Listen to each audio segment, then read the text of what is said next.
Assalamualaikum warahmatullahi wabarakatuh. Perkenalkan, nama saya Wildan Azmi dan ini teman saya. Assalamualaikum warahmatullahi wabarakatuh. Perkenalkan, nama saya Yulin Mulyaningsih. Dan yang satu lagi juga teman saya. Assalamualaikum warahmatullahi wabarakatuh. Perkenalkan, nama saya Desnita. Kami dari kelompok 3 mata kuliah usul fikih ingin mempresentasikan hasil makalah diskusi kami yang judulnya sholat. Baik, materi yang pertama akan dijelaskan oleh saya sendiri selaku moderator, dan materi yang kedua akan dijelaskan oleh teman saya Desnita Agara, dan materi yang ketiga akan dijelaskan oleh teman saya juga Yuli Mulyaningsih. Baik, saya akan memaparkan materi yang pertama, yaitu pengertian sholat dan landasan hukum sholat. Sholat, apa sih itu sholat? Terkadang kita sebagai orang awam, kita hanya tahu, sholat, aku udah sholat, kalian yang belum sholat, Secara bahasa, sholat berasal dari kata bahasa Arab yang berarti doa. Sedangkan menurut istilah, sholat adalah suatu bentuk peribadatan dalam bentuk rangkaian kegiatan dengan syarat tertentu yang dimulai dengan takbiratul ihram dan diakhiri dengan salam. Salat adalah cara kita untuk menyembah Allah Subhanahu wa Ta'ala. Sebenarnya sudah ada sebelum Nabi Muhammad SAW lahir, dan hanya saja Nabi Muhammad SAW melakukan suatu peristiwa, yaitu peristiwa Isra wal Mi'raj, yaitu untuk memperbaharui sholat kita, yang mana perintah sholat itu sudah ada di zaman-zaman nabi-nabi dan rasul-rasul Allah Subhanahu wa Ta'ala. Yang kedua, landasan hukum. Di dalam agama Islam, Allah Subhanahu wa Ta'ala sudah menyuruh kita sholat lewat para nabi-nabi Allah dan rasul-rasul Allah, walaupun Nabi Muhammad sallallahu alaihi wasallam belum lahir. Allah Subhanahu wa Ta'ala berfirman di dalam surah Maryam ayat 55. A'udzu billahi minasyaitonir rajim. Maradiyar rabbi 'inda wa kana waz-zakati bis-salati ahlahu bi amru wa kana. Yang artinya, dia Nabi Ismail alaihissalam menyuruh keluarganya untuk melaksanakan sholat dan zakat, dan ia adalah seseorang yang diridhoi Allah oleh Allah Subhanahu wa Ta'ala. Quran surah Maryam ayat 55. Lalu Allah Subhanahu wa Ta'ala juga berfirman di dalam surah Al-Baqarah ayat 43. أعوذ بالله من الشيطان الرجيم الراكعين معا وركعوا الزكاة وآتوا الصلاة وقيموا. Dan artinya, dan laksanakanlah salat dan tunaikanlah zakat dan rukuklah beserta orang-orang yang rukuk. Quran surah Al-Baqarah ayat 45. Materi yang kedua akan dijelaskan oleh teman saya Desnita Agara. Assalamualaikum warahmatullahi wabarakatuh.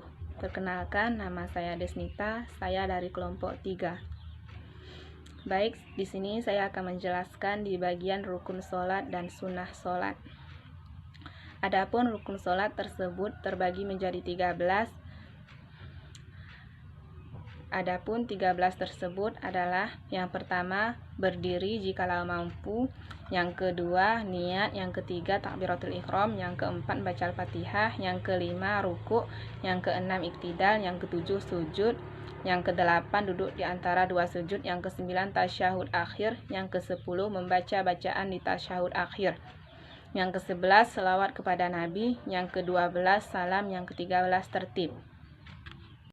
Maksud dari berdiri jikalau mampu adalah jika kita bisa berdiri maka berdirilah. Jika kita tidak sanggup berdiri maka kita bisa menggunakan duduk. Jika kita tidak sanggup duduk maka kita bisa menggunakan berbaring. Jika kita tidak dapat berbaring juga kita bisa menggunakan mata. Jika kita tidak sanggup menggunakan mata maka kita bisa menggunakan hati. Kemudian yang kedua, niat karena Allah Ta'ala. Berarti kita harus berniat karena Allah Ta'ala jika mengerjakan sholat. Kemudian yang ketiga, takbiratul ihram. Takbiratul ihram maksudnya bertakbir, membaca Allahu Akbar. Kemudian yang keempat, membaca Al-Fatihah. Membaca Al-Fatihah setiap pada rakaat sholat kita. Kemudian yang kelima, ruku. Ruku adalah dengan membungkukkan badan dengan menggunakan tumakninah, tidak tergesa-gesa. Kemudian yang keenam, iktidal. Iktidal adalah bangun dari ruku. Kemudian kita harus beriktidal dengan menggunakan tumakninah. Kemudian yang ketujuh, sujud. Kemudian kita melakukan sujud dengan tumakninah juga. Kemudian duduk di antara dua sujud.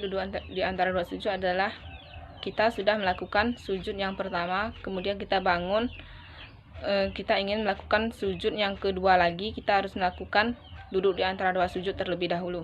Kemudian tasyahud akhir, setiap orang harus melakukan tasyahud akhir sebelum salam. Kemudian membaca bacaan dalam tasyahud akhir. Kemudian yang ke-11 membaca shalawat Nabi kepada Nabi Muhammad SAW dan kepada Nabi Ibrahim alaihissalam beserta keluarga beliau. Kemudian yang ke-12 salam yang pertama dan ke-13 tertib atau berturut-turut. Saya akan menjelaskan tentang sunnah sholat.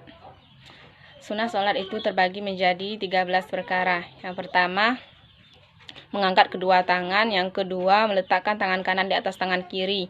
Yang ketiga, mengarahkan pandangan ke tempat sujud. Yang keempat, membaca iftitah. Yang kelima, membaca ta'awuz. Yang keenam, membaca amin. Yang ketujuh, membaca bacaan setelah Al-Fatihah. Yang kedelapan, menempelkan. Yang kesembilan, membaca doa-doa sholat. Yang ke-10, tasyahud awal. Yang ke-11 membaca selawat kepada Nabi Muhammad SAW. Yang ke-12 berdoa sudah membaca selawat. Yang ke-13 salam kedua. Dan materi yang ketiga akan dijelaskan oleh teman saya juga, Yuli Mulyaningsih. Assalamualaikum warahmatullahi wabarakatuh. Perkenalkan, nama saya Yulin Mulyaningsih.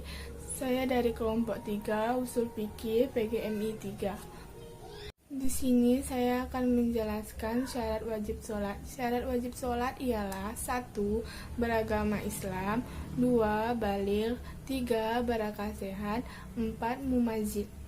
Syarat sah sholat: 1.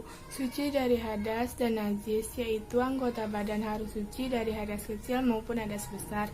2. Menutup aurat, yaitu menutup aurat apabila sedang sekalipun berada di tempat gelap maupun di tempat terang. 3. Tempatnya harus suci, maka tidak sah sholatnya seseorang yang sebagian dari pakaian atau anggota badannya terkena najis.